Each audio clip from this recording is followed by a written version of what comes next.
All right, we're going to talk about integrating Salesforce with Pitchit.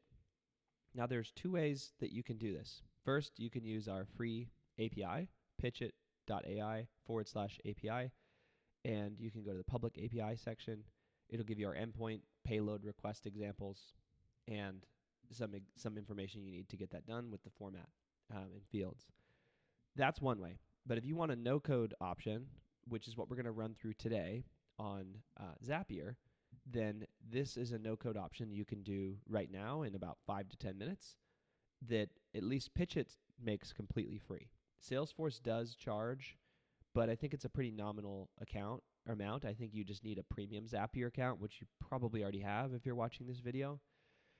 So you will choose in your trigger. You'll create a new Zap firstly. You'll choose in your trigger Salesforce.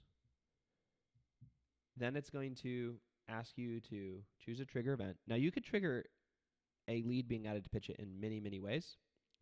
I'm probably going to start with a new lead being the trigger event, but you could do that a lead's been updated, that there's been a new message, the deal's moved from like stage 1 to stage 2, there's been something about the record updated. There are a lot of things you could do to try to get various different triggers adding to various different workflows in Pitchit, but a common one is that you've got a new lead that hit a new stage and you want to add that to a campaign in Pitchit. So it's going to ask you to sign in, choose the production environment, hit continue. It's going to show you all the things that you're allowing access to. Click allow. If you haven't hit this step yet, it's because you just need to sign in, and then it will let you see that step. Then it'll take you back to Zapier with it hooked up. You'll send a quick test lead through. So what we need to do is create a lead. And I'm going to go to sales, and I'm going to create a lead. And I'm going to name it Paul Kleen, Pitchit, 925-202-4953, Paul,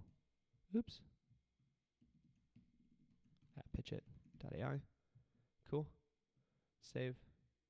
Leads there. Back to Zapier. Quick test. Should show one now available. Sometimes there's a little delay, but it looks like it's there. It is the Paul Kleen lead, and I'm going to continue on. Next step, really quick and dirty. Choose which workflow you want to add it to. In this case, I've got tons waiting, so I'm going to select Pitchit as my event.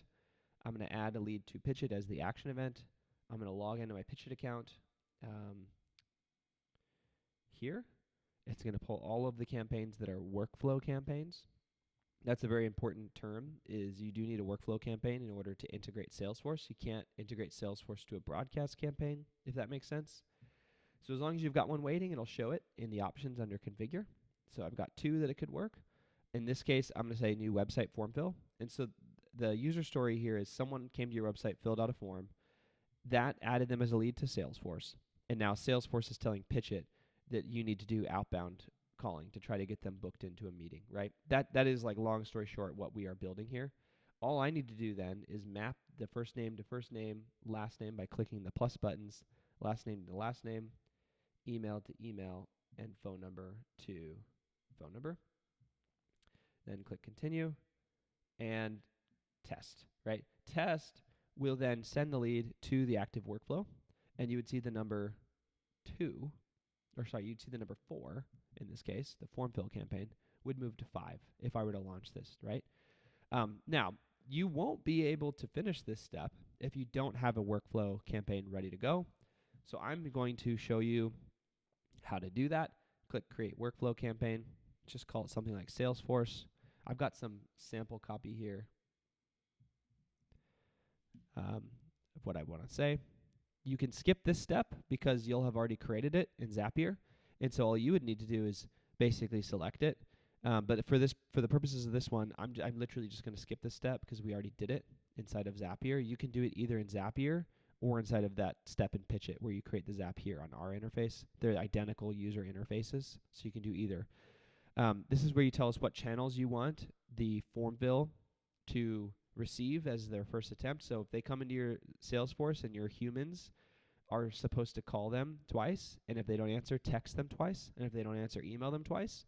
Let's build a copy campaign. So I'm going to allow the voice to transfer or schedule a callback.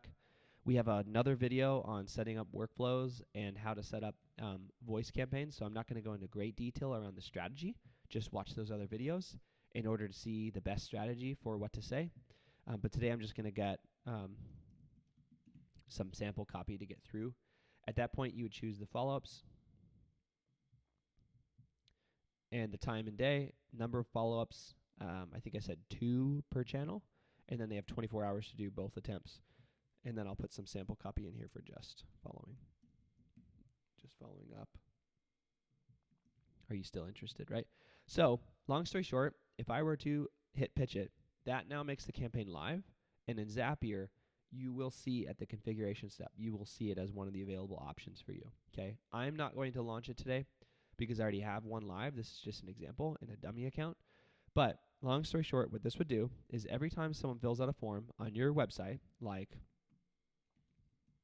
this website, for example, they fill out the form. Let's say this form is hooked up to Salesforce, and it would create the lead in Salesforce here, Paul Kleen. Zapier is going to take that lead and throw it into a Pitchit workflow, at which point Pitchit is going to do a voice, a text, and an email initial outbound attempt. If they don't answer the voice, they'll get the SMS and the email asking when they would like to reschedule for another time. If they don't answer any of those first attempts, voice, SMS, or email, and a couple hours goes by and they still haven't replied, then the follow-up kicks in. So 2 times within 24 hours, between the hours of whatever hours you put here, 9 a.m. or whatever you want to put, and 5 p.m., whatever you want to put, right? On Monday through Friday, it's going to try to follow up twice. Now, the way this works, if the lead fills out this form on your site on a Thursday, then the first attempt will be Thursday within like 30 seconds of that form being filled out. Probably within 6 seconds, they would get the first call.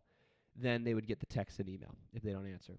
But if they don't answer any of those on Friday, they would get the next 2 follow-up attempts. And they would both go out within 24 hours of that initial campaign. So they would get 3 full attempts in 24 hours across email, SMS, and voice if I launch this campaign today, and if I launch this Zapier to integrate Salesforce and Pitchit. So end-to-end, that is how you integrate Salesforce with a Pitchit workflow campaign.